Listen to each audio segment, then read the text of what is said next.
সংবিধান তো একটা মানুষ পাবলিকের মানে একটা কান্ট্রির একটা সবচাইতে গুরুত্বপূর্ণ বিষয়, কিন্তু সেক্রেড না, এটা পবিত্র কোনো বিষয় না। এটাকে চেঞ্জ করা যাবে না, এটাকে মানে অপ্রয়োজনীয় হইলে এটা যেভাবে আছে সেভাবেই থাকতে হবে, সেরকম বিষয় না, বা অন্তত বাংলাদেশের জনগণ এটা আর মনে করে না, এটা বললে হবে না। তো এখানে ভাই কতগুলো বলেছেন যে আমাকে একটা পয়েন্ট অন্তত আমি যাতে বলি, তো আমি কয়েকটা পয়েন্ট বলি। গণবিরোধী কেন কেন তো এখানে প্রথমত যেটা হচ্ছে যে অ্যামেন্ডমেন্টের কথা যেটা আসছে, যে বাংলাদেশে কোনোদিন কোনো অ্যামেন্ডমেন্ট গণভোটের মাধ্যমে হয় নাই, রেফারেন্ডামের মাধ্যমে হয় নাই। সো দিস ইজ মানে তুমি তো অ্যামেন্ডমেন্ট নিয়ে না না ইন্টারাপ্ট করা যাবে না প্লিজ। আমি আরো কয়েকটা পয়েন্ট বলি যে বাংলাদেশে যে সংবিধান অনুযায়ী আইন ও বিচার বিভাগ নির্বাহী বিভাগের অধীনস্থ, এটা অস্বীকার করার কোনো উপায় নেই। এবং আমি এটিএনের কাছে এটা আশা করব যে এই যে সংবিধান নিয়ে যত রকমের কম্প্রিহেন্সিভ আলাপ আছে, আমি যে পয়েন্টগুলো বলবো এই পয়েন্টগুলো আসলে জনগণকে বুঝতে দিতে হবে, তাদেরকে এক্সপ্লেইন করতে হবে, কারণ এখন সেই সুযোগটা নেই। আমি সময়ের সংক্ষেপে আমি কয়েকটা পয়েন্ট বলি। রাষ্ট্র সরকারের মধ্যে কোনো পার্থক্য নেই, আমাদের সংবিধান অনুযায়ী কোনো ধরনের পার্থক্য এখানে দেখা যায় না। রাষ্ট্রপতি ও সাংবিধানিক প্রতিষ্ঠানগুলোকে প্রধান নির্বাহীর ইচ্ছার অধীন, যেটা আমি প্রথমে বলেছিলাম, এক ব্যক্তি শাসন কায়েম করার জন্য এই সংবিধান যথোপযুক্ত। অর্থনৈতিক লেনদেন এবং রাষ্ট্রের আয় ব্যয়ের হিসাবের কোনো স্বচ্ছতা প্রয়োজন নেই, এবং এটার জন্য কেউ জবাবদিহিতা করতে বাধ্য নয় আমাদের সংবিধান অনুযায়ী। স্থানীয় সরকারের বদলে এটা গণমুখী করার ব্যাপারে যেটা আমি বলেছিলাম যে সার্ভিস পলিটিক্স, সেটার বদলে সার্ভিস অ্যাডমিনিস্ট্রেশনের বদলে আমরা যেটা দেখেছি স্থানীয় শাসন এবং কর্তৃত্ববাদ এখানে স্থানীয়ভাবে প্রতিষ্ঠা করা হয়েছে। সেই সাথে সবচাইতে গুরুত্বপূর্ণ বাংলাদেশের জন্য যেটা, বিদেশিদের সাথে চুক্তির কোনো ধরনের প্রতিষ্ঠা, কোনো ধরনের আলোচনা এখানে করা হয় না, এবং সেটার জন্য কোনো বাধ্যবাধকতা নেই বাংলাদেশের জনগণের সামনে, সেটা পরিষ্কার করার জন্য কোনো ধরনের বাধ্যবাধকতা নেই। আমাকে ক্ষমা করবেন আপনাকে এইভাবে থামানোর জন্য, কিন্তু আপনার আলোচনার সময় আমি কোনো ধরনের ইন্টারাপ্ট করিনি। আমি আমার প্রশ্নে একটু যেতে চাই, সেটা হচ্ছে যে সংকটগুলোর কথা আপনি বলছেন তার প্রেক্ষিতেই তো জাতীয় নাগরিক কমিটি একটি রাজনৈতিক বন্দোবস্তের কথা বলছে। আপনাদের রাজনৈতিক যে বন্দোবস্তটা হবে সেটার মানদণ্ডটা কি, বা সেটি আসলে আপনারা কিভাবে চাচ্ছেন, কি করতে চাচ্ছেন সেখানে? দেখুন, আমরা আমাদের যে কমিশনগুলো গঠন করা হয়েছে সেটাকে আমরা ওয়েল অ্যাকসেপ্ট করেছি, এবং আমাদের পক্ষ থেকে আমরা প্রস্তাবনাগুলো দিয়েছি, এবং আমরা যখন আমাদের প্রস্তাবনা তৈরি করতে গিয়েছি আমরা তখন দেখতে পেয়েছি যে আসলে সংবিধানের মধ্যে এই যে রাষ্ট্রপতি, প্রধানমন্ত্রী এবং পিপলের মাঝখানে যে পাওয়ার ব্যালেন্সের ব্যাপারটা আছে, এবং সেই সাথে আপনি রাষ্ট্রীয় প্রতিষ্ঠানগুলোকে কি মাত্রায় পাওয়ারফুল করবেন যাতে করে তারা সার্ভিস পলিটিক্সটা করতে পারে, সার্ভিসটা দিতে পারে জনগণের প্রতি, সেই জায়গাগুলো ব্যালেন্স করা অত্যন্ত মানে সুচারু রূপে করা উচিত, যাতে করে বাংলাদেশ উপকৃত হয়। সেই চেষ্টাটা, সেই কষ্টটা বাংলাদেশে কেউ কোনোদিন করে নাই। শুধুমাত্র ৭২-এর সংবিধান ফিরিয়ে আনলেই সমস্ত গণতন্ত্র প্রতিষ্ঠা হয়ে যাবে, সেই মুখস্থ কথাটা বলা হয়েছে, এবং এখানে ৭২-এর সংবিধান যে একটা ওয়ে আউট, এই অ্যামেন্ডমেন্টগুলোর কাছ থেকে একটা মুক্তি, সেটা দেখানো হয়েছে। আমরা মনে করি এটা একটা গর্হিত একটা কাজ হয়েছে, এবং এটা বাংলাদেশের মানুষের কাছ থেকে আইটা ফিরিয়ে আনা। তারা তো বুঝতে চাচ্ছে যে সংবিধানে কি আছে, সেটা যখনই বুঝতে চাওয়া হয় তখনই দোষটা দেওয়া হয় যে না, অ্যামেন্ডমেন্টগুলো খারাপ, শুধুমাত্র ৭২-এর মূল সংবিধানে ফেরত গেলে আমাদের সমস্ত আমাদের আশা আকাঙ্ক্ষা সেটা স্ট্যাবলিশ করা যাবে, এবং সেখানে আমাদের সংবিধানে যে মৌলিক অধিকারগুলো আছে সেটাকে প্রতিষ্ঠা করার কোনো ধরনের লেজিটিমেসি বডি নাই, এবং সেইটাকে প্রতিষ্ঠা করার জন্য কোনো ধরনের আইনি বাধ্যবাধকতা নাই। আমরা বলছি না যে চরম বাধ্যবাধকতা এখানে আরোপ করতে হবে, কিন্তু কোনো রকম না থাকা, এটা একেবারে একটা গণতান্ত্রিক শাসন, গণতান্ত্রিক একটা সমাজের দিকে রূপ নেবে না, এই কথাগুলো আমরা বলছি।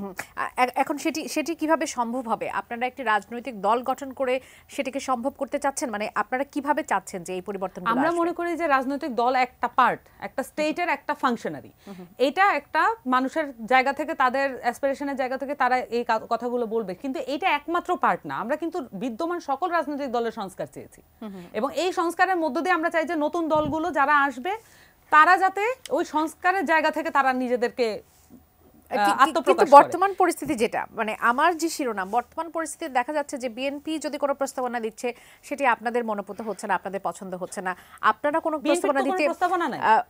প্রস্তাবনা দিলে সেটি তাদের পছন্দ হচ্ছে না। আপনি দেখেন যে একটা ৩১ দফা, যেটা অভ্যুত্থানের আগে একই রকম, অভ্যুত্থানের পরে একই রকম। আলহামদুলিল্লাহ আজকে হচ্ছে ফখরুল ইসলাম আলমগীর, উনি বর্ষিয়ান রাজনীতিবিদ, উনি আজকে বলেছেন যে এটা যদি পরিমার্জন করতে হয় তাহলে এটা করব।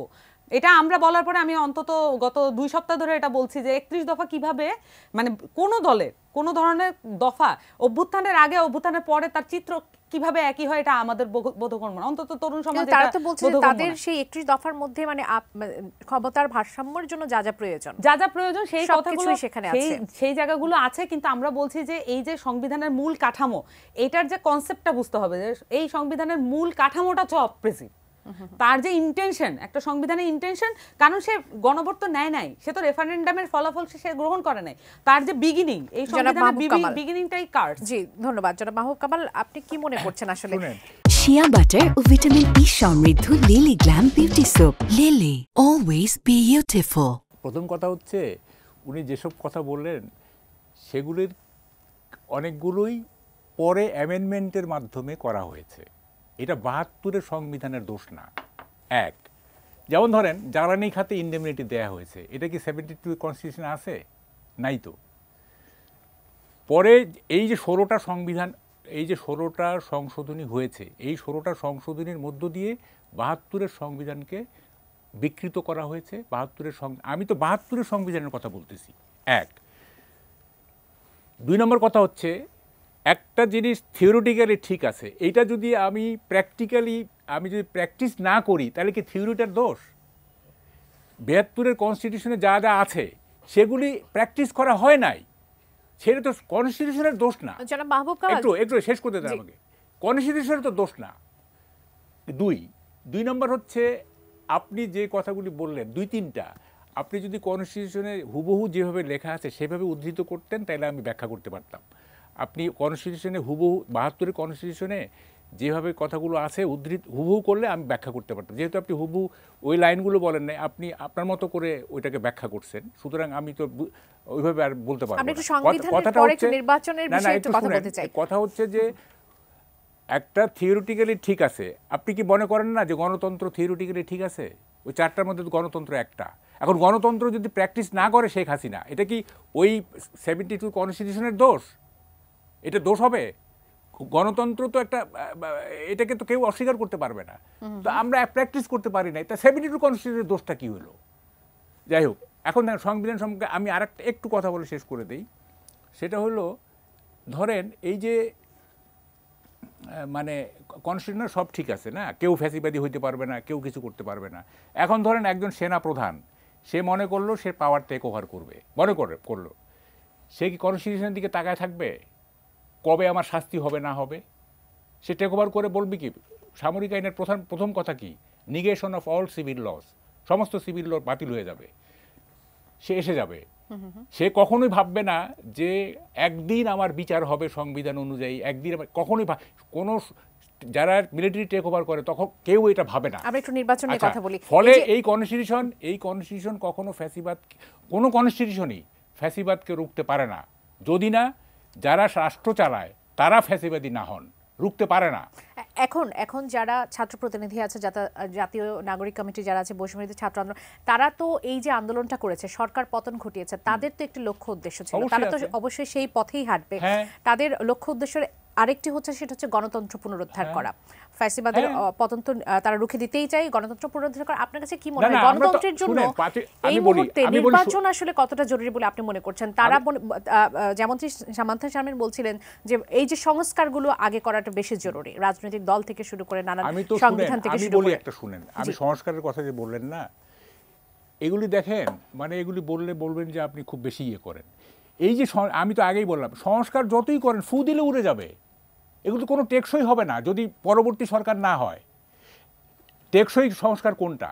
যেমন এরশাদ যেটা করছিল উপজেলা, দেখেন বিএনপিও বাতিল করতে পারে নাই, আওয়ামী লীগও বাতিল করতে পারে নাই। এত প্র্যাগম্যাটিক এটা রিফরমেশন ছিল ইন দ্য হিস্ট্রি অফ, মানে 47 থেকে এই পর্যন্ত সবচেয়ে বড় সংস্কার ছিল উপজেলা সিস্টেম। এবং তখন বিএনপি এবং আওয়ামী লীগ দুটোই বলছিল যে এটা উপজেলা, কিন্তু পরে কেউ বাতিল করতে পারে নাই কেন? এটা কন্টেন্ট শক্তিশালী ছিল, এটাকে বাতিল করা যায় না। তো আপনি এখন যে সংস্কারগুলি করবেন, এই সংস্কারগুলি পরে যদি বিএনপি আসে বা অন্য কোনো দল আসে, তারা যদি মনে করে যে না এগুলি আমরা রাখবো না, এটা ফু দিলে উড়ে যাবে। তা আপনি কেন এত কষ্ট করতেছেন? আপনি কষ্ট করবেন। আপনার কাছে কি মনে হচ্ছে আপনি তাদের কষ্ট আসলে কোন করেন কোনটা? দিকে এখন নজর আপনি- দেওয়া উচিত? আমি বলছি আপনি বলছেন আমরা যে ফু যেহেতু দিলে উড়ে যাবে, তাহলে তাদের আসলে কি করা উচিত? করা আপনি কি উচিত মনে হচ্ছে, আমি করছেন? বলি যেহেতু আমরা গণতন্ত্র চাই, 15 বছর আমরা ফ্যাসিবাদী শাসনে ছিলাম, আমরা ভোট দিতে পারি নাই, কিচ্ছু করতে পারি নাই। আমরা যেটা চাই সেটা হচ্ছে যে আগামী নির্বাচনটা যাতে অ্যাকসেপ্টেবল হয়, গ্রহণযোগ্য হয়, সেই জন্য প্রয়োজনীয় সংস্কার।